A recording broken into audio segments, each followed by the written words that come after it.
Why can women abort out of pregnancies but men can't abort out of financial aid towards the child? Because courts in most Western countries have decided that the interests of the child trump the interests of the parents. Both parents. In the Netherlands they can.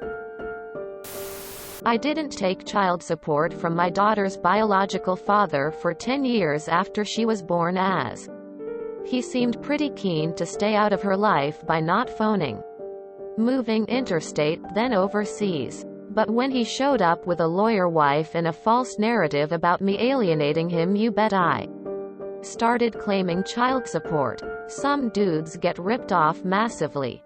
But some dudes are fricking liars.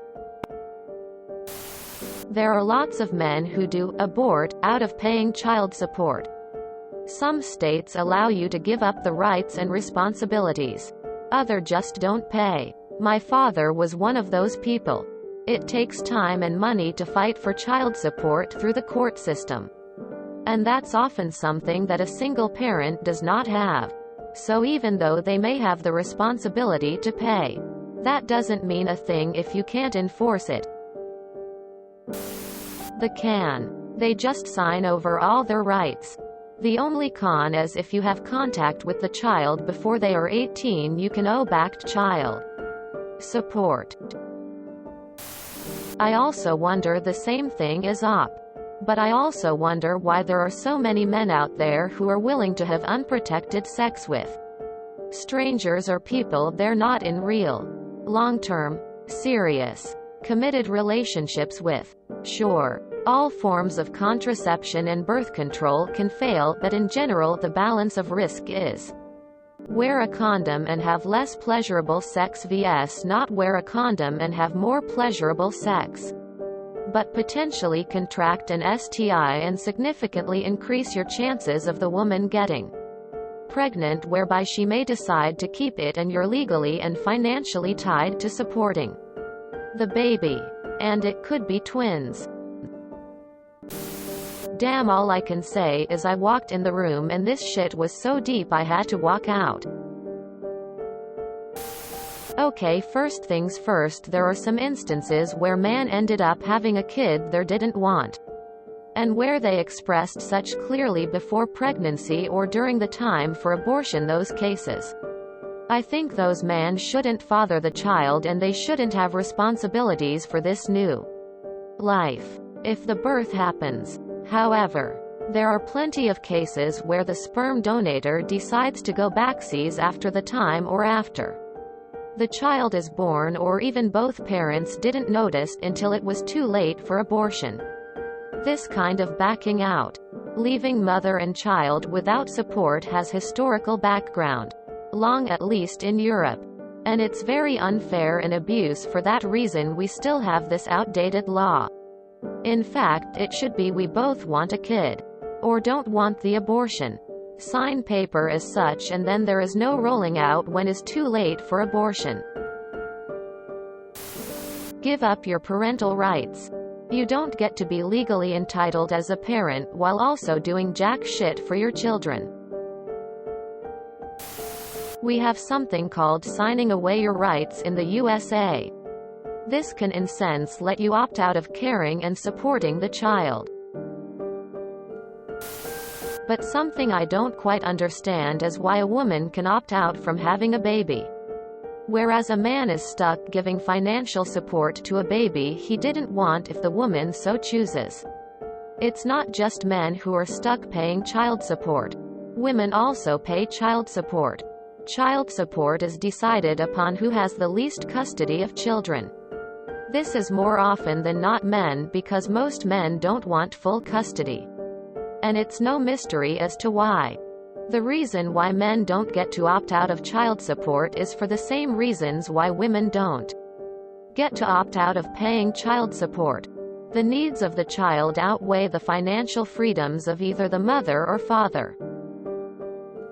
Not only that, it's as highly unethical to demand that a woman either abort a wanted pregnancy or bring a child up in poverty. The answer for not making the other party involved pay child support would be to make the rest of Society pay for the children. Do you want to pay for other people's kids via taxes? Ed. Thank you for the gold.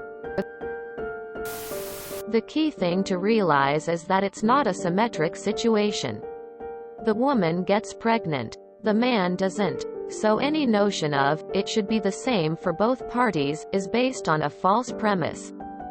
If you look at the problems separately, this is the most logical conclusion. 1. Before the fetus is conscious and able to survive by itself, the mother's right to control her own body is more important than the fetus' right to live. That's a tough choice, but you'd make the same choice for e.g. a parasitic twin.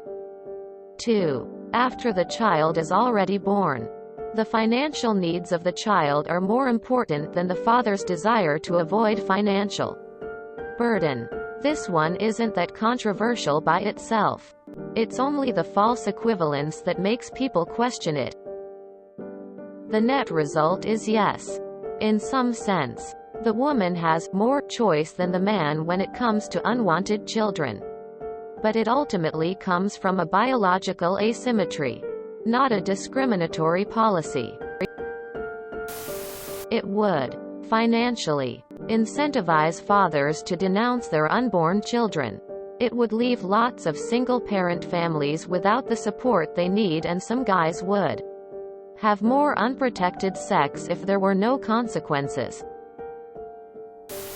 Because if the woman has an abortion, that is eliminating something that is happening to her body, only at the expense of the partner, if they didn't want to abort it.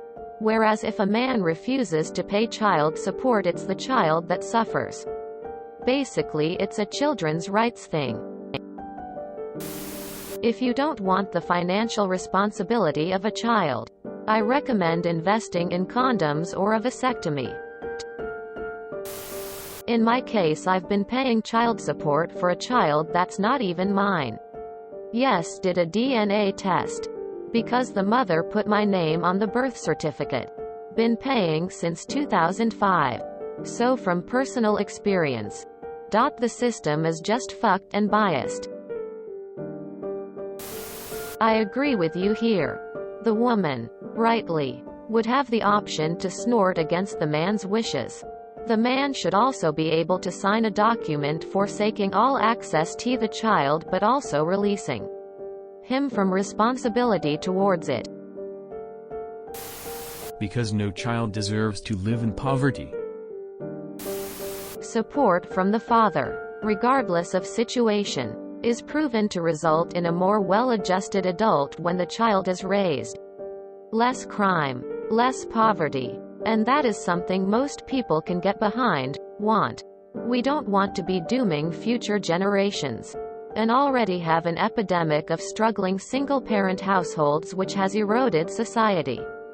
As a woman, I've been told to keep my legs closed if I can't handle a baby. We always get stuck with the consequences. And if we don't birth, abortion is not a field of daisies either. It's funny because if a man chooses not to be a part of the child's life, financial support is all he's on the hook for. It's very tempting to spout the same advice in this situation if you can't pay the bill. Don't get your DCK wet. Sex is treated like a human right for men. If men could get pregnant, morning after pills would be found in vending machines everywhere and in 7 different flavors. In addition, men opt out of supporting their baby mamas all the time.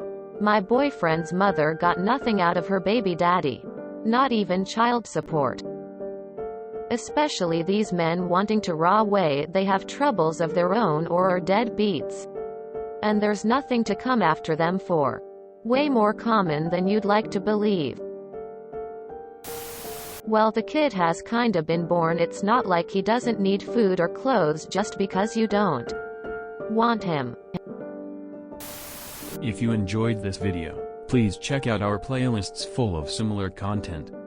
BngrsNMsh is like doom scrolling for your ears. Please like, share, and subscribe.